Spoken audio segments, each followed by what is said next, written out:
Can a person cause the death of another person for his private defense? Hey guys, welcome to my legal classes. This is Ganesh Pujari and we were discussing chapter 4 of Indian Penal Code, which is all about general exceptions, and in that series this is my 8th and mostly the last video unless I come up with any bonus video on this particular chapter. And we were discussing private defense from my last class where I have already covered section 96 to 99, and in this video I am going to cover the remaining provisions of chapter 4, which is from section 100 to 106, which is the continuation of private defense. Now, as I have already told, I have already done half of it in my last class, but I am starting the class from the table that I have used in my last class, a table or a chart, and then I am continuing. I am not wasting any of your time, taking you to the first slide, and remember we have the chart, we have all the provisions, and then we have case laws also. That way this will be a comprehensive video. With that commitment, I am taking you to the first slide.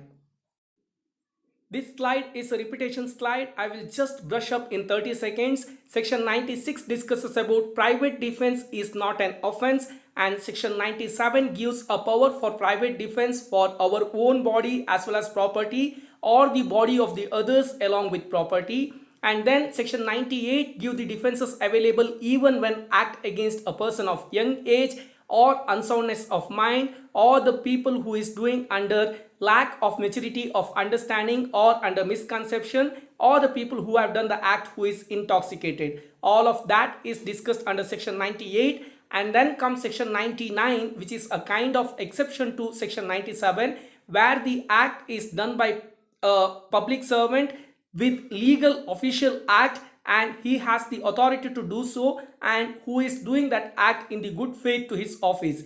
In that case, unless and until he is going to cause or there is an apprehension of any grievous hurt or death, we don't have any right of private defense. That's all we have already learned. Now what I have done, I have shrinked this table completely, and then I have started from section 100, and here we need to understand all these sections in detail. While opening the session, I asked you a question that can a person cause the death of another for his private defense? And the answer is yes, which is what discussed under section 100 and 103. 100 deals with the offenses against body and 103 deals with offenses against property, and in certain conditions we can cause the death of the another for our private defense. And what are those conditions? Let us try understand first from section 100 and then let us move to section 103. Section 100 explains 7 different scenarios where a person can cause the death of another for his own self-defense or his own private defense. Now here there are 7 subsections, and the 7th one is added during the Criminal Law Amendment Act 2013.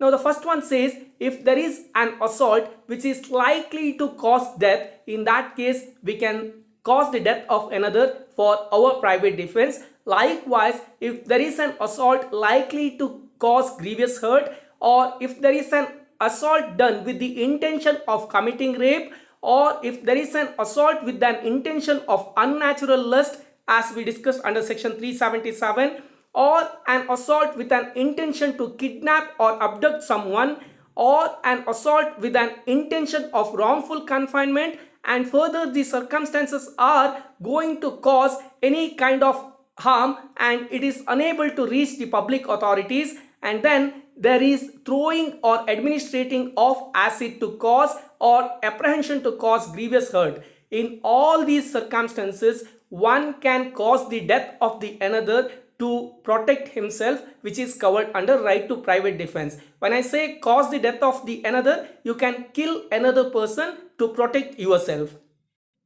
Likewise, as an act of private defense, one can cause the death of the another while protecting his property under section 103, which are covering the instances of robbery or housebreaking by night or mischief by fire on building, tent or vessel where human dwelling is there or there is custody of property, and then theft, mischief or house trespass where the circumstances look like there is a clear apprehension of death or grievous hurt. In that case, one can cause the death of the another for his private defense. Under subsection 3, remember that in Karnataka amendment, the place of worship is also covered. So any incident with fire on the place of worship, there also a person can cause death of another for private defense, and this is all you need to remember. And while I explain this section, I will give little more information. Now that we have gone through section 100 and 103, 100 is dealing with body and 103 is dealing with property. Likewise, the immediate sections are also dealing with body and property. What are the immediate sections? Section 101 deals with body and section 104 deals with property. That is why I have given below section 101 in bracket B, that means body, and 104 in bracket P, that means property. Now, if any of the offences conducted under section 100 or 103 where the aggressor is causing anything less than death, or he has the intention of causing anything lesser than death. Now the person who is causing, he doesn't have any intention to kill you. In that case, to what extent you can go? That is what exactly discussed under section 101 and 104, which says right to private defense extends up to any harm other than death. So it's very clear. He doesn't have any intention to kill you, and you should not also go to the extent of killing that person. That's very clear with section 101 and 104. Remember, they are going along with section 100 and 103 respectively.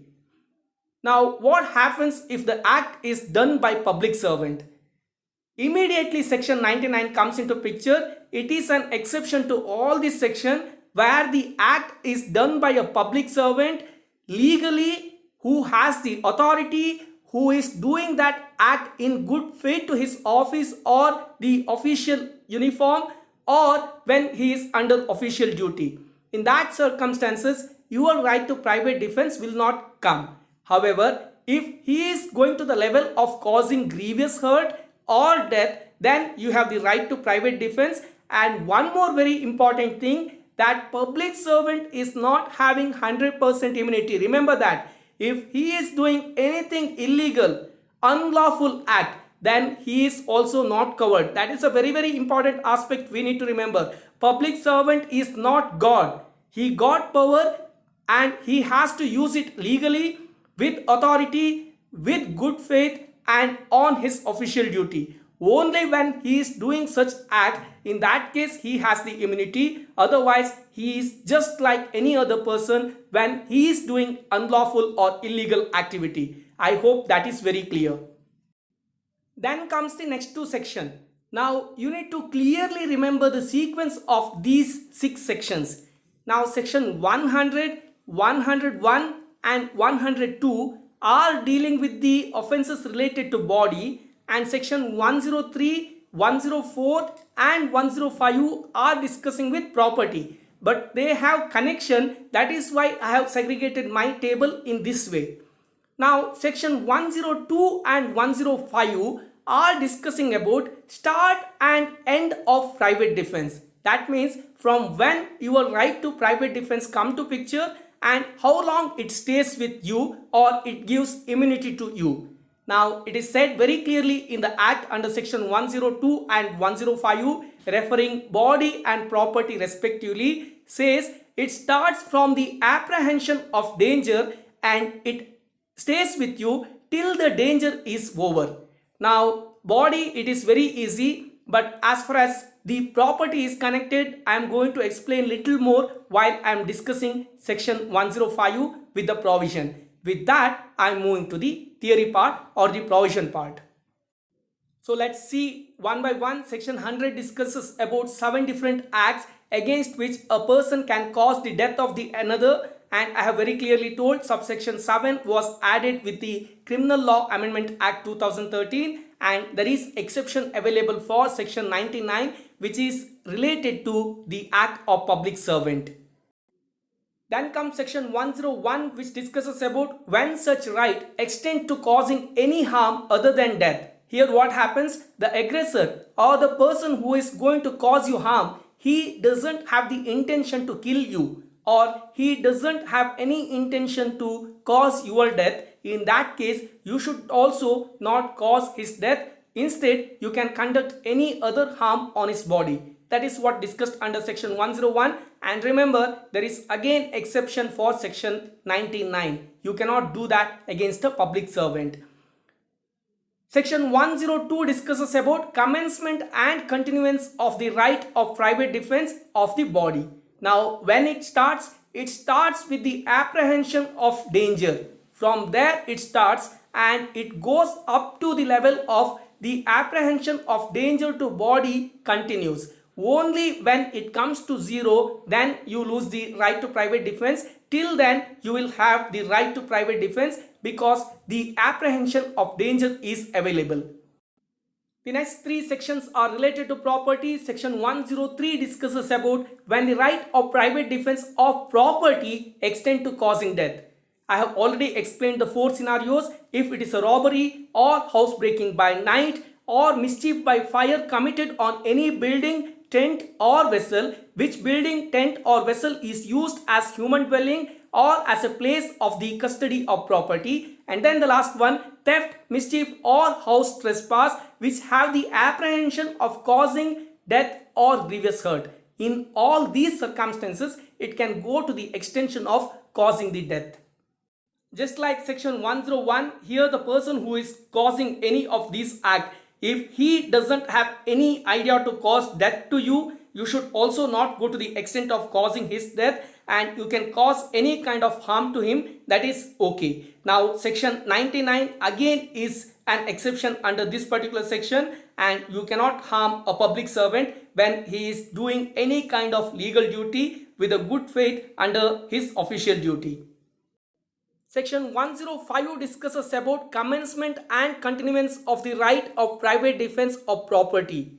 Here it commences when a reasonable apprehension of danger to the property commences or starts, and it goes up to different stages in different cases. For example, under theft, it goes up to the level of the property is being recovered, and in the case of robbery it continues as long as the offender causes or attempt to cause to any person death or hurt or wrongful restraints, or as long as the fear of instant death or instant hurt or of instant personal restraint continues. And in the case of criminal trespass and mischief, it continues till the commission of such criminal trespass or mischief. And then in the case of housebreaking, it continues from the beginning till the end of such housebreaking is completed. This is the timeline that we need to remember when it comes to the commencement and continuance of the right to private defense of property.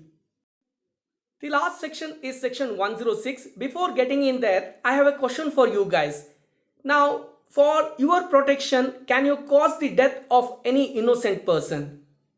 Now, that is what discussed under section 106, which is about right of private defense against deadly assault when there is risk of harm to the innocent person. Here what happens if in the exercise of the right of private defense against an assault which reasonably causes the apprehension of death, the defender be so situated that he cannot effectually exercise the right without risk of harm to an innocent person, his right of private defense extend to the running of that risk. Now he is in risk, he has no other option, he has to fight back. While doing so, he might harm the innocent person, but even then such act cannot be considered as an offense. That is what discussed under section 106.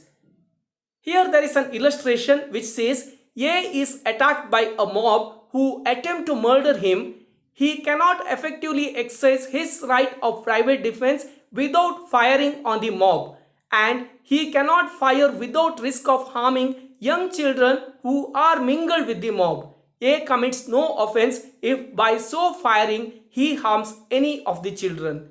Now he is being the mob is attacking him and he has to protect himself. While protecting himself, he has to fire like rapid fire. He doesn't know to whom he is shooting, and while doing that, if he harms any of the children or causing death of any children, that cannot be considered as offense because he has done such act in the good faith of protecting himself.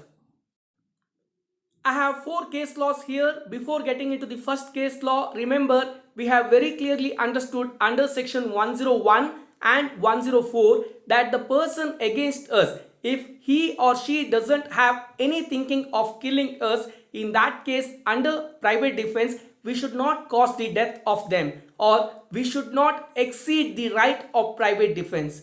That is what discussed in the first case law, that is Amar Singh versus State of Madhya Pradesh, where attack by single blow on the neck of the deceased proved fatal. Here it was held that accused exceeded right of private defense, so he was held guilty. The second case law is about burden of proof, where in the case law of State of Uttar Pradesh versus Laik, it was held that under what circumstances accused gave knife blow to the deceased could not be explained by accused.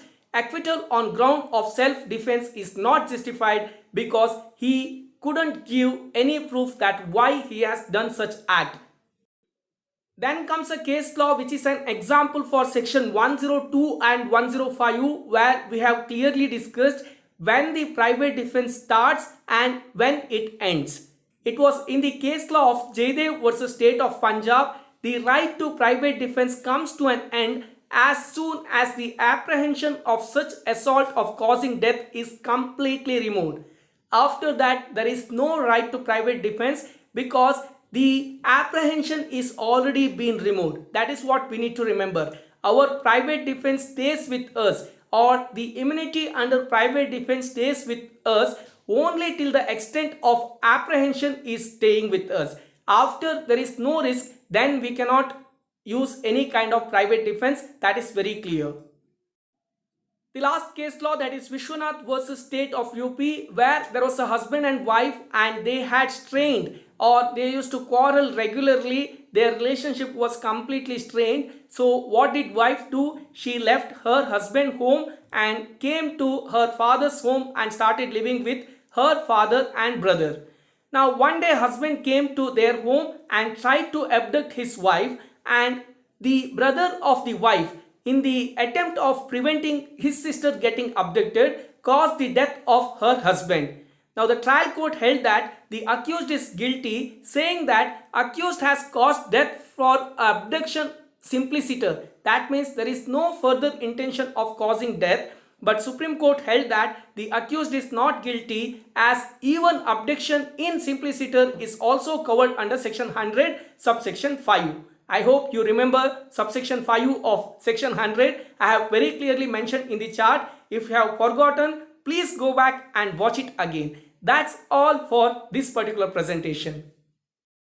That brings an end to our discussion on chapter 4. Let me start new series from my next class. Until then, remember, whenever there is a question on private defense, we need to mention that private defense doesn't mean that we can exceed our power. There is no opportunity for that, and whenever there is an opportunity to reach a government authority, we should try to take the support. Only when there is nothing coming to our support, we are actually in the scene and there is no go back. In that case only we can use the right to private defense, and the burden of proof is always on the person who has used it. With all of that, I am concluding this particular session. Thank you so much for subscribing my channel. Please like, share and comment my videos. All the very best for whatsoever purpose you are watching my channel, and thanks again.